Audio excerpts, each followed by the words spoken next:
E eu convido você a em pé a abrir comigo as Santas Escrituras, lá no Evangelho de Lucas, no capítulo de número 18.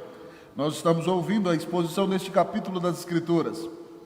E a série tem como tema Com Cristo na Escola da Oração. Obviamente, cada sermão tem seu tema específico, mas nós já estamos em Lucas 18, a partir do versículo 18, nós leremos nesta manhã. Lucas 18, a partir do versículo de número 18. Lucas 18, de 18 em diante. Assim diz a palavra do Senhor. Certo homem de posição perguntou-lhe: Bom mestre, que farei para herdar a vida eterna? Respondeu-lhe Jesus: Por que me chamas bom? Ninguém é bom senão um que é Deus. Sabes os mandamentos: não adulterarás, não matarás, não furtarás, não dirás falso testemunho, honra teu pai e tua mãe. Replicou ele: Tudo isso tenho observado desde a minha juventude. Ouvindo, Jesus disse-lhe: Uma coisa ainda te falta.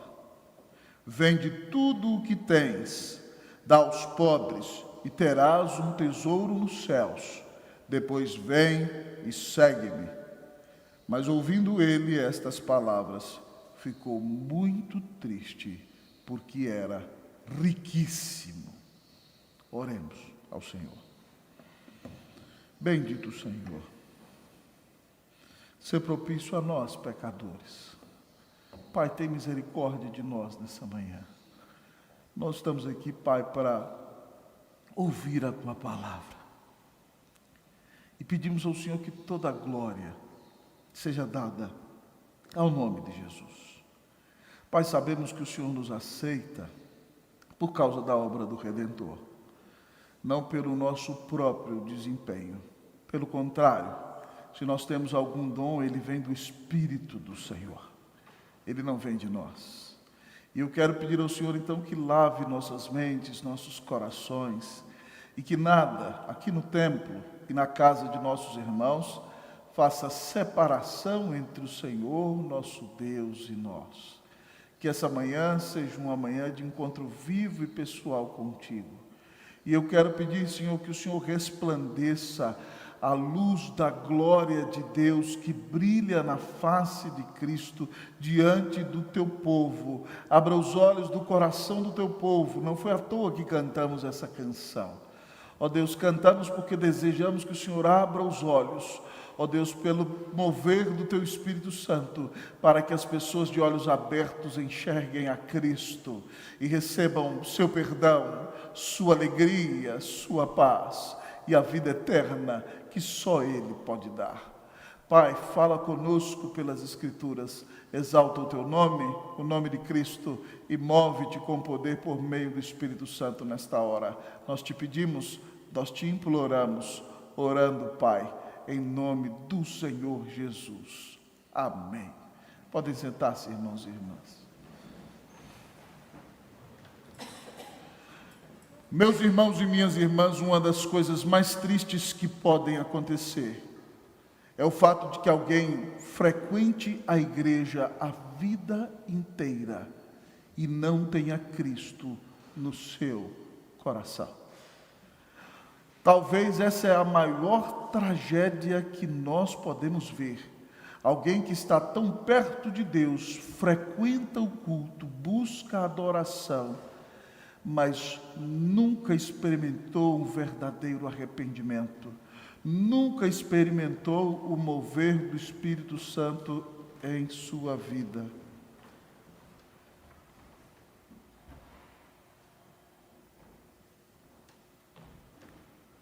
Obrigado, meus irmãos. Nunca experimentou o agir do Espírito de Deus em seu coração. Oh, meus amados irmãos e irmãs, que tragédia imensa isso pode vir a ser. E nesse texto nós encontramos um homem que é tremendamente bem visto como religioso em Israel, diante dos olhos de todos. Alguém que é riquíssimo, que tem um grande prestígio, que é totalmente realizado diante dos olhos de todos. Alguém que faz boas obras, alguém que diante dos homens certamente receberia o aplauso. Alguém em quem você não acharia mancha alguma, mas que está com o coração longe de Deus, em total escuridão espiritual. Eu quero lhe perguntar nessa manhã, a luz da glória de Deus que resplandece na face de Cristo já brilhou diante dos teus olhos? Que nessa manhã o Senhor ilumine os teus olhos e que você contemple pela fé a glória de Deus na face de Jesus. Porque nessa manhã, nesse texto, o Senhor nos revela, na escola da oração, há pessoas que podem estar na escuridão espiritual. Esse texto nos apresenta a escuridão espiritual. E em primeiro lugar, ele nos diz que a escuridão espiritual é uma escuridão soteriológica. A escuridão espiritual é uma escuridão soteriológica. O termo soteriológica vem de soteros, que significa salvador, soteria, que significa salvação. Então, a escuridão espiritual é uma escuridão soteriológica, é uma escuridão sobre como se pode de fato receber a salvação. O versículo de número 18 diz assim: certo homem de posição perguntou-lhe: bom mestre, que farei para herdar a vida eterna? A escuridão espiritual é uma escuridão soteriológica. Por quê, pastor? Porque esse homem diz, meus irmãos e minhas irmãs, que farei para herdar a vida eterna? Ele acha que ele pode fazer alguma coisa para herdar a vida eterna, mas nenhum homem pode fazer coisa alguma para herdar a vida eterna. A própria palavra herdar significa que é uma herança, é uma dádiva, é uma graça que vem de Deus. Não existe nada que qualquer homem possa fazer para conquistar a vida eterna. Se o homem não fosse pecador, que era o caso de Adão, e ele obedecesse o mandato do Senhor no pacto das obras, ele teria obtido essa vida continuada. Mas depois de Adão, todos os descendentes dele nascem em pecado. Portanto, ninguém por si mesmo pode agradar a Deus, ninguém pode conquistar a vida eterna. E esse homem está perguntando a Jesus o que ele pode fazer para herdar a vida eterna. Ele está em grande escuridão espiritual. A escuridão espiritual é uma escuridão soteriológica, é a escuridão daquele que não entende como pode receber a salvação. Por que, pastor? A Bíblia diz que nós não somos salvos pelas nossas obras, irmãos e irmãs. Paulo em Efésios 2, 8 e 9 diz: porque pela graça sois salvos mediante a fé. E isso não vem de vós, é dom de Deus, não de obras, para que ninguém se glorie. É um presente, é pela graça. Você recebe quando crê, mediante a fé. Mas isso não vem de você, é dom de Deus, é uma dádiva. Não é pelas suas obras, ninguém pode se gloriar de haver obtido a sua salvação. O homem só é salvo pela graça, mediante a fé na obra de Jesus. É por isso que João diz em 3,16, porque Deus amou ao mundo de tal maneira que deu o seu Filho unigênito, para que todo aquele que nele crê não pereça, mas tenha vida eterna. Você precisa crer no que Cristo fez na cruz para pagar os teus pecados, para receber a vida eterna. Não é pelo que você faz, é pelo que Cristo fez, que você pode então ter os seus olhos iluminados e sair da escuridão espiritual. É por isso que Isaías pinta o quadro, irmãos, com tanta clareza. 700 anos antes de Jesus nascer, ele diz: certamente ele tomou sobre si as nossas enfermidades, e as nossas dores ele levou sobre si, e nós o reputávamos por aflito, ferido de Deus e oprimido. Mas ele foi traspassado pelas nossas transgressões, moído pelas nossas iniquidades. O castigo que nos traz a paz estava sobre ele, pelas suas pisaduras nós fomos sarados.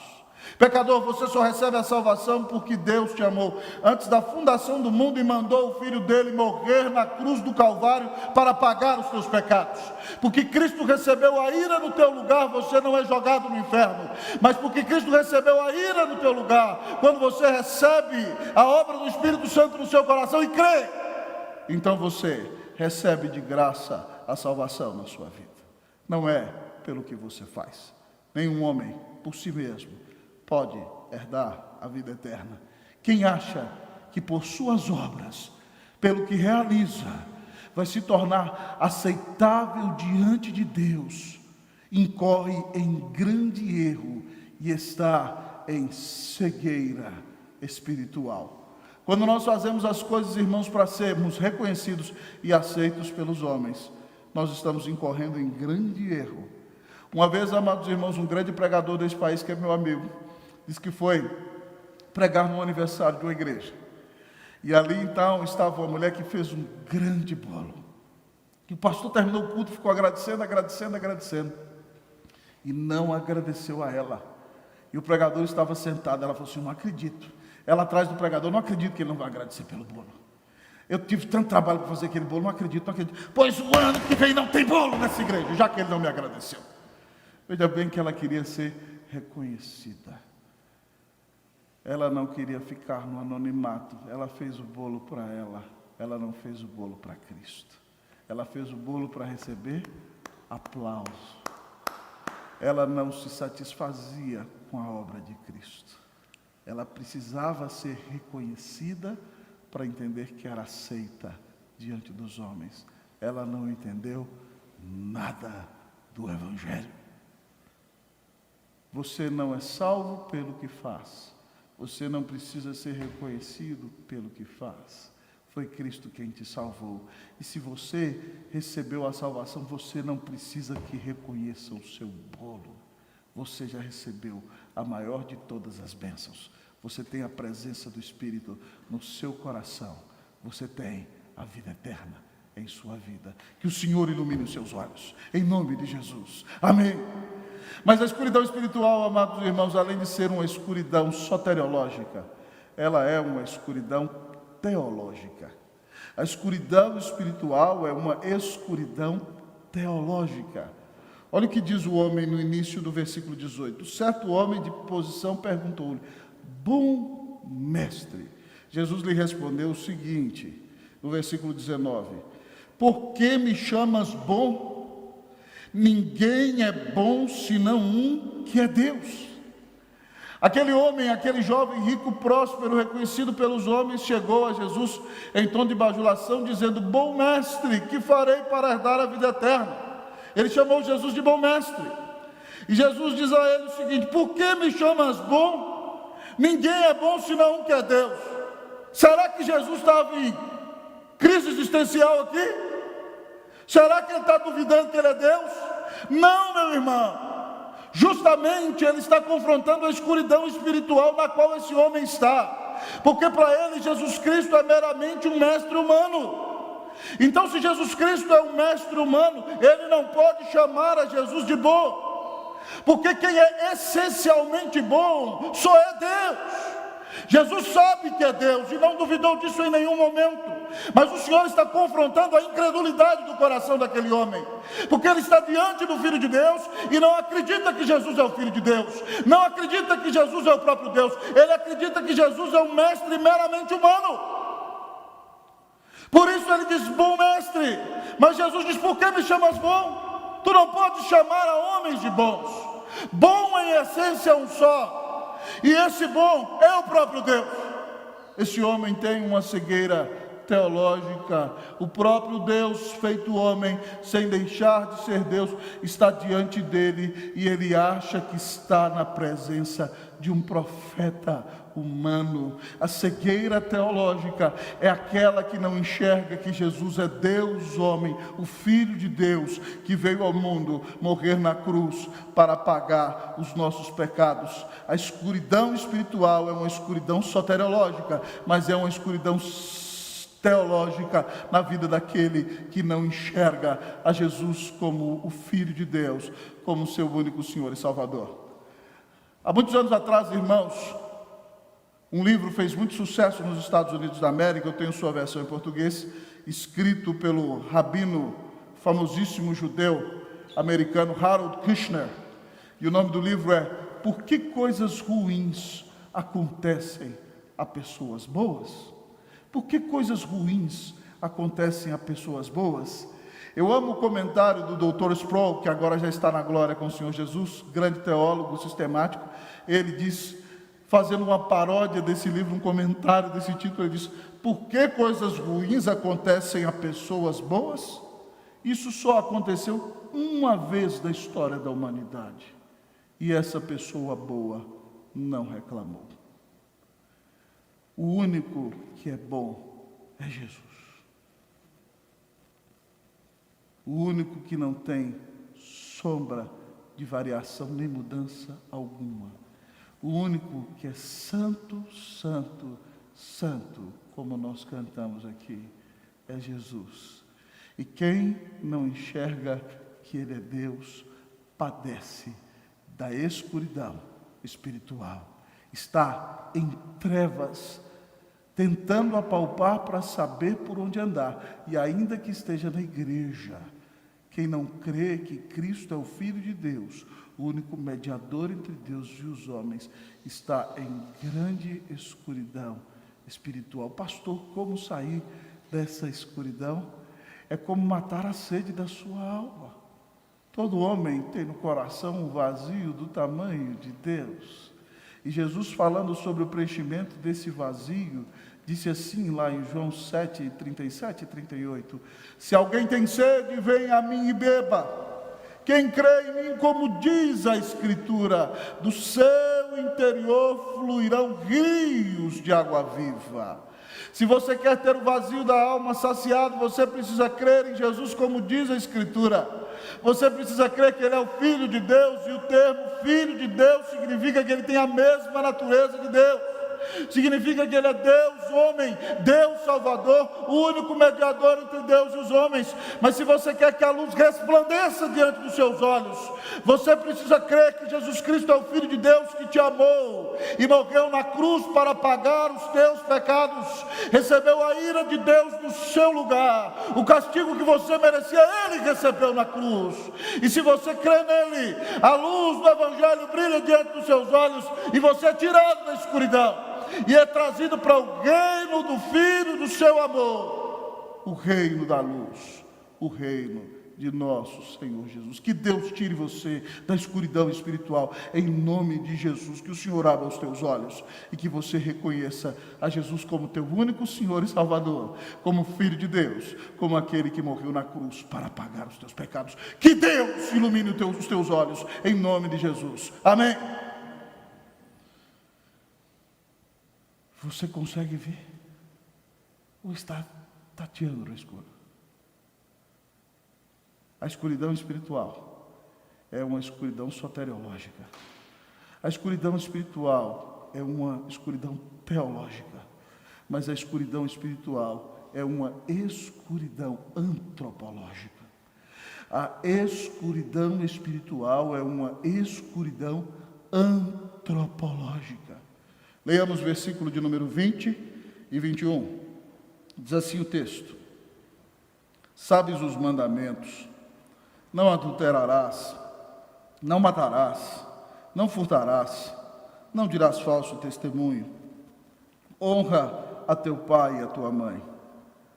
Replicou-lhe ele: tudo isso tenho observado desde a minha juventude. Esse homem tem uma escuridão soteriológica, ele não reconhece Cristo como Salvador. Ele tem uma escuridão teológica, ele não reconhece que Cristo é o bondoso Deus.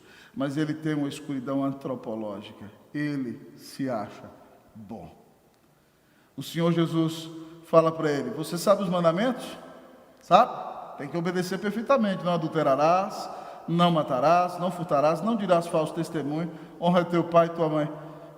Isso daí, isso aí obedece desde menino. Estou fazendo isso daí desde que eu sou pequeno. Só que, meus irmãos e minhas irmãs, ele não entendeu nada.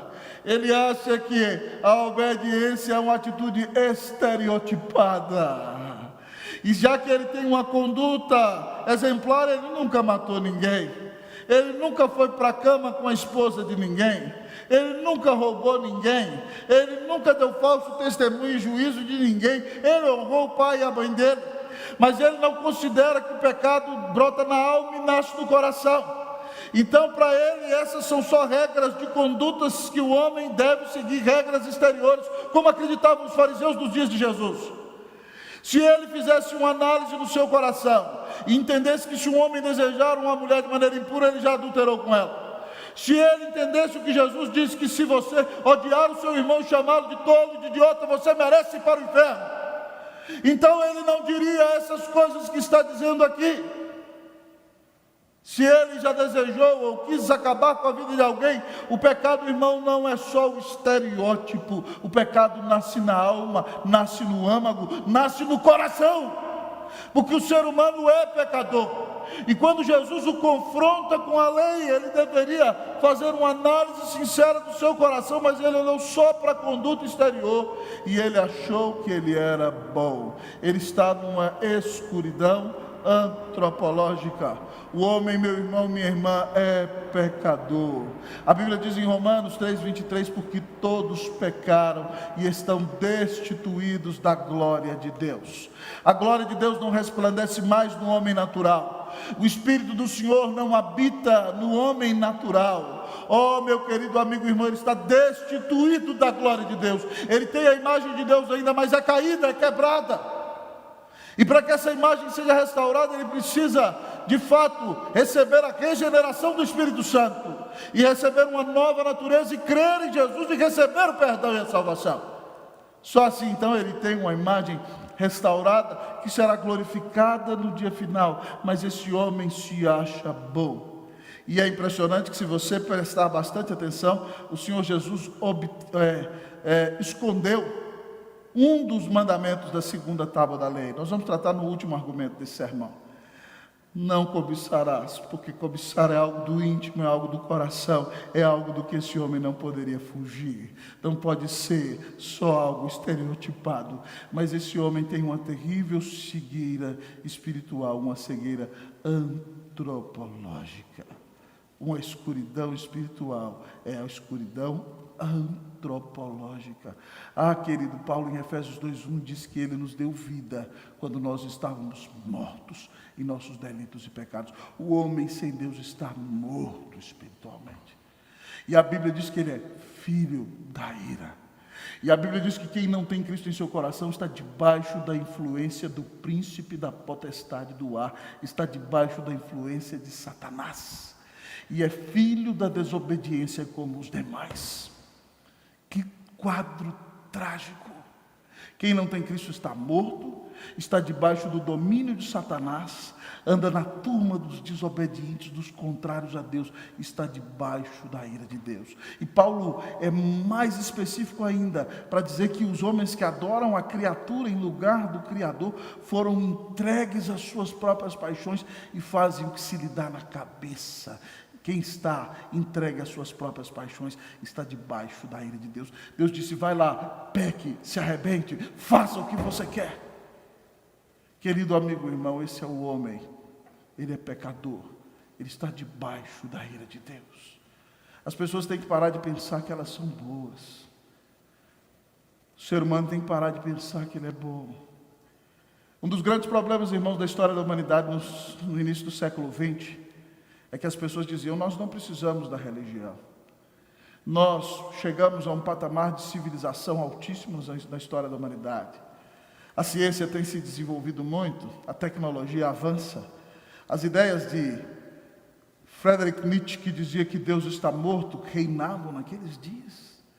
Também reinavam as ideias de Freud, dizendo que o homem precisava era só de psicoterapia para poder resolver os seus problemas. Ele não precisava de arrependimento, de conversão, que isso era besteira. O grande problema era que a sociedade tolhia o homem de expressar os seus desejos naturais.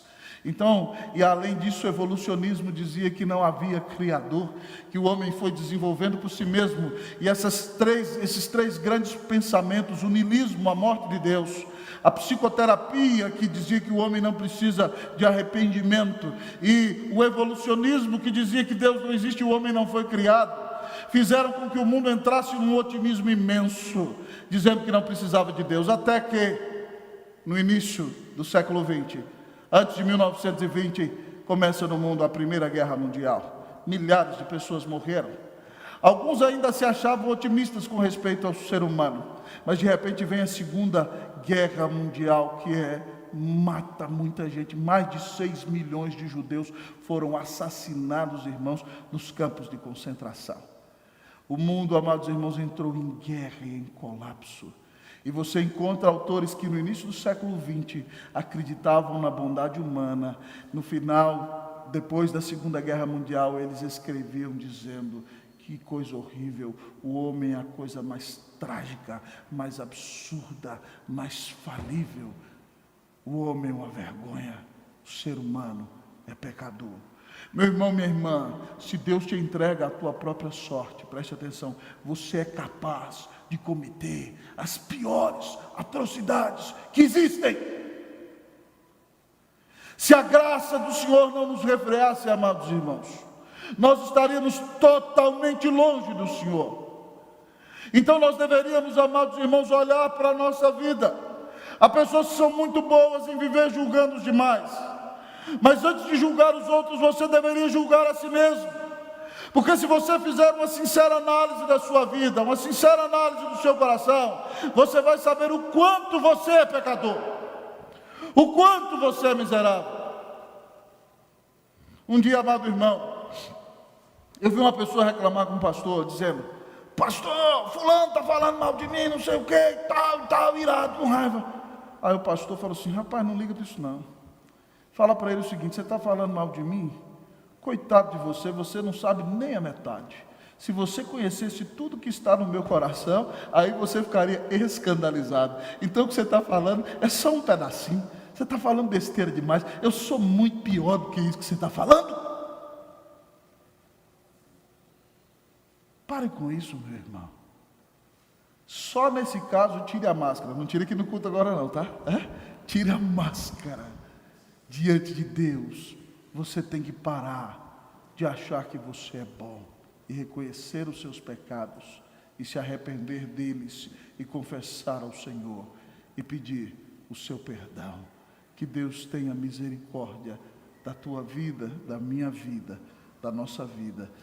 Que nós reconheçamos quão maus nós somos e quão bom é o nosso Senhor, que nos amou e deu Cristo na cruz para nos salvar. Louvado seja o nome do Senhor. Que o Senhor abra os teus olhos, que você veja, que você saia das trevas, que você venha para o reino da luz, que o Senhor te livre da escuridão espiritual. Você está em escuridão espiritual? Como temos visto, a escuridão espiritual é uma escuridão soteriológica. A escuridão espiritual é uma escuridão teológica. A escuridão espiritual é uma escuridão antropológica. Pastor, o que mais caracteriza a escuridão espiritual? Para você que está em casa, a escuridão espiritual é uma escuridão idolátrica. A escuridão espiritual é uma escuridão idolátrica. Leamos, irmãos, versículo de número 22 e 23. Assim diz o texto: ouvindo, Jesus disse-lhe: uma coisa ainda te falta. Vende tudo o que tens, dá aos pobres, e terás um tesouro nos céus. Depois, vem e segue-me. Mas ouvindo ele estas palavras, ficou muito triste, porque era riquíssimo. Ele verdadeiramente está achando: Jesus caiu no conto. Ele agora está dizendo: eu sou bom demais. Mas o Senhor fala para ele: uma coisa te falta, só uma.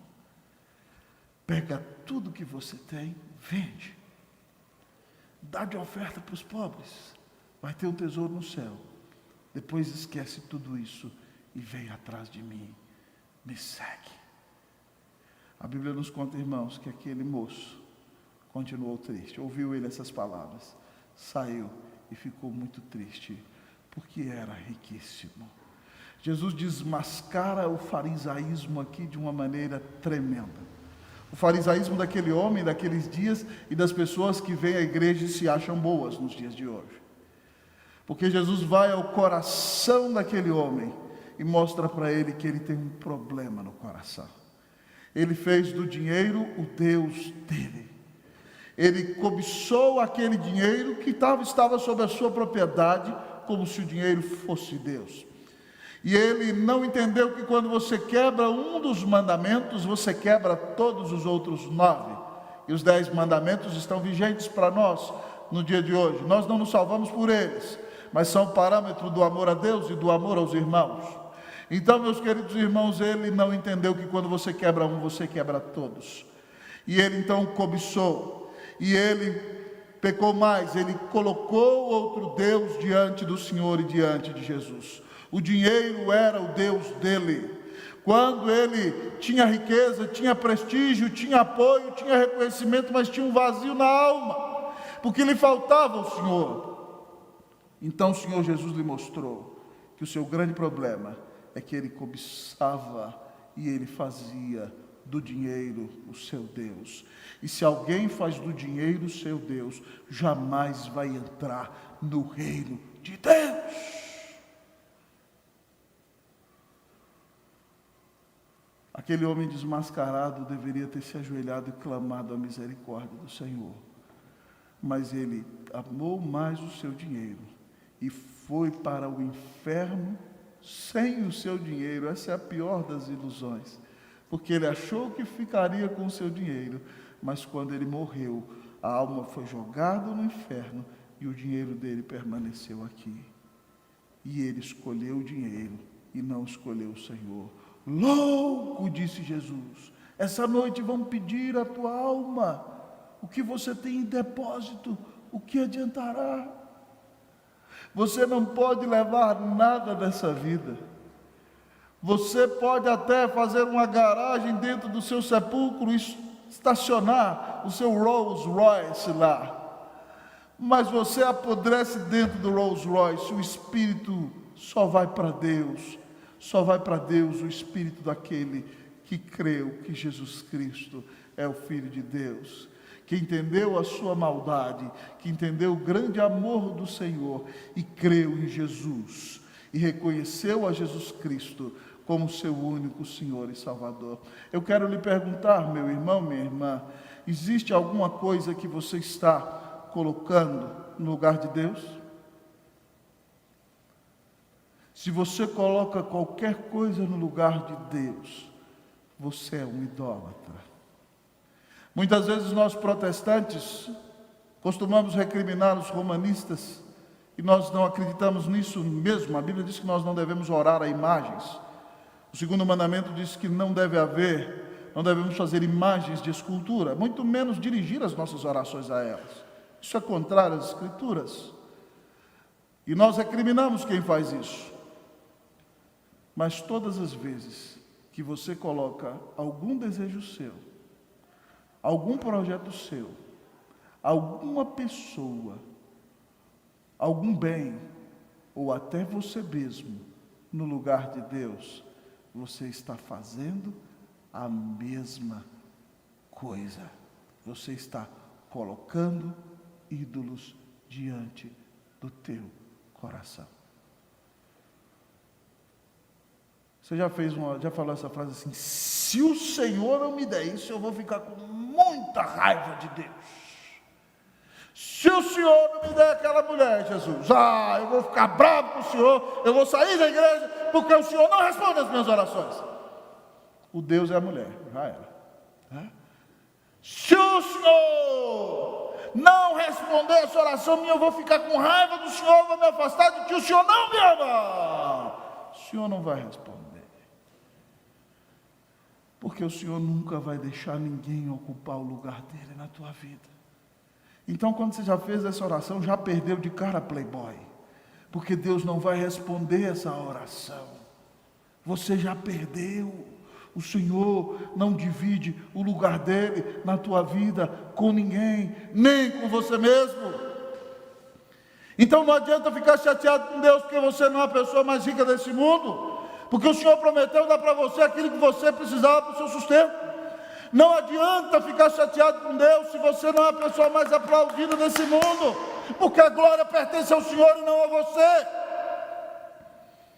Não adianta ficar chateado porque você não foi amado por A, por B ou por C, porque você precisa para viver é do amor de Jesus, e Ele amou você, e esse amor ninguém tira de você, e você tem que parar de desvalorizar esse amor, porque esse é o maior amor que existe. Deus não vai dar para você nada que ocupe o lugar dele na tua vida.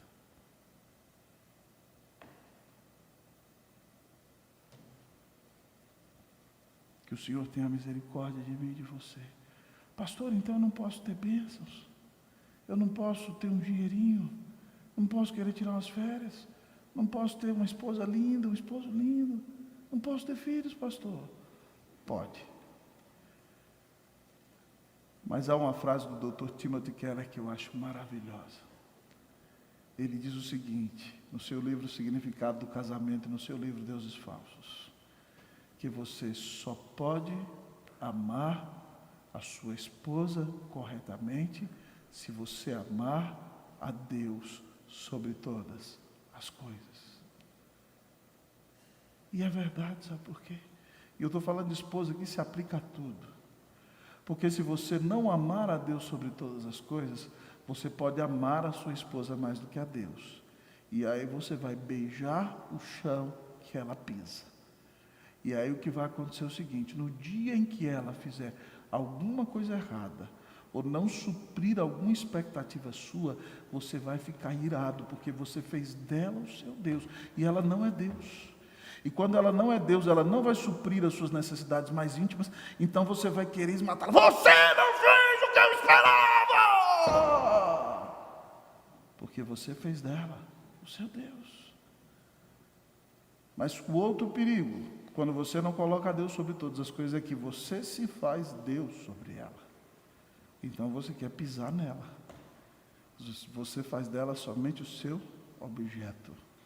Você não quer edificá-la, não quer abençoá-la, não quer levá-la aos pés da cruz. Então você só pode amar sua esposa, seus filhos, só pode exercer seus dons, só pode ser uma bênção nesse mundo, se você amar a Deus sobre todas as coisas. Sinceramente, eu quero lhe perguntar nesta mensagem, você está colocando alguma coisa no lugar de Deus? Você anda deprimido porque o Senhor não te deu algo? Você anda triste da sua vida porque Deus não tem feito aquilo que você queria e as coisas não aconteceram do jeito que você desejava? Se você está deprimindo-se por causa disso, é porque você tem deixado a idolatria assolar o seu coração. Você está colocando os seus desejos, os seus projetos e as suas realizações no lugar do Senhor. Nós podemos orar, sim, mas quando Deus disser que não, nós não vamos perder a razão de viver, se o Senhor de fato é o maior amor dos nossos corações. Existe alguma idolatria na sua vida? Se existir nessa manhã a oportunidade de pedir perdão, irmãos, não escondamos de Deus os nossos pecados. Hoje é hora de rasgar o peito e expor toda a sujeira, toda a maldade. A Bíblia diz em Provérbios 28:13 que o que encobre as suas transgressões jamais prosperará, mas o que as confessa e deixa alcançará misericórdia. Hoje é dia de confessar, dizer: Deus, essa tem sido a minha idolatria. Esse tem sido o meu erro. Eu tenho pecado aqui. Que nessa manhã você rasgue a alma. E quando você confessar a sua idolatria, o Senhor pode te perdoar. E te dar o poder deste amor maior, que é o amor de Cristo em sua vida, te purificar e fazer com que você deixe de amar os ídolos para amar ao Senhor e viver para a glória dele todos os dias da sua vida. Rasgue a sua alma hoje, confesse. Você tem que expor todo o pus, toda a sujeira, e Jesus vai lavá-lo, vai limpá-lo e vai fazê-lo alguém que se parece com ele, alguém que começa a viver para a glória de Deus, para honrar o nome do Senhor, para bendizê-lo por causa do seu grande amor por nós. Ao ouvir esse texto tão forte, eu quero lhe perguntar: os seus olhos estão abertos? Você está vendo? Você contempla a glória de Deus brilhando na face de Cristo? Pastor, eu estou em escuridão espiritual. Me dei conta que tenho a escuridão soteriológica. Não reconheço Cristo como aquele que dá a vida eterna. Eu tenho escuridão teológica, não reconhecia Jesus como Filho de Deus. Eu tenho a escuridão antropológica, eu me achava bom e achava que devia ser reconhecido e aplaudido por isso. Eu tenho uma escuridão idolátrica, eu tenho colocado a mim mesmo, a outras pessoas e coisas no lugar de Deus. A boa notícia para você é que o Senhor Jesus te diz nessa manhã o que ele fala em João 8,12. Eu sou a luz do mundo. Aquele que me segue não andará nas trevas, mas terá a luz da vida. Que a luz do mundo resplandeça diante de você, que o sol da justiça, nosso grande Deus e Salvador Jesus Cristo, resplandeça sua beleza, sua glória, sua perfeição sobre a tua vida, e você então verá que Ele é o Salvador, Ele é a vida eterna, é dele que você precisa, que a glória do Senhor Jesus Redentor, que morreu na cruz para pagar os teus pecados e ressuscitou, brilhe diante de você, e você então reconhecerá que Ele é o próprio Deus, que a glória do Senhor brilhe diante de você, para que a sua maldade fique manifesta, mas que você veja a beleza da glória de Deus na face de Cristo. Ao contemplar a beleza do seu amor, você não poderá amar nada, nem ninguém, mais do que a Ele. Que o Senhor abra os teus olhos, creia em Jesus, se entregue totalmente a Ele, diga: Senhor, vem ser o meu Senhor e Salvador, e o Senhor vai te livrar da escuridão soteriológica, teológica, antropológica e idolátrica. Que a luz de Jesus brilhe diante dos seus olhos, hoje, amanhã e para sempre. Creia nele e você receberá de graça a salvação, a vida eterna, a paz com Deus, e será um homem de olhos abertos, uma mulher de olhos abertos. Que Deus faça de você um cristão de olhos abertos, em nome de Cristo Jesus, amém.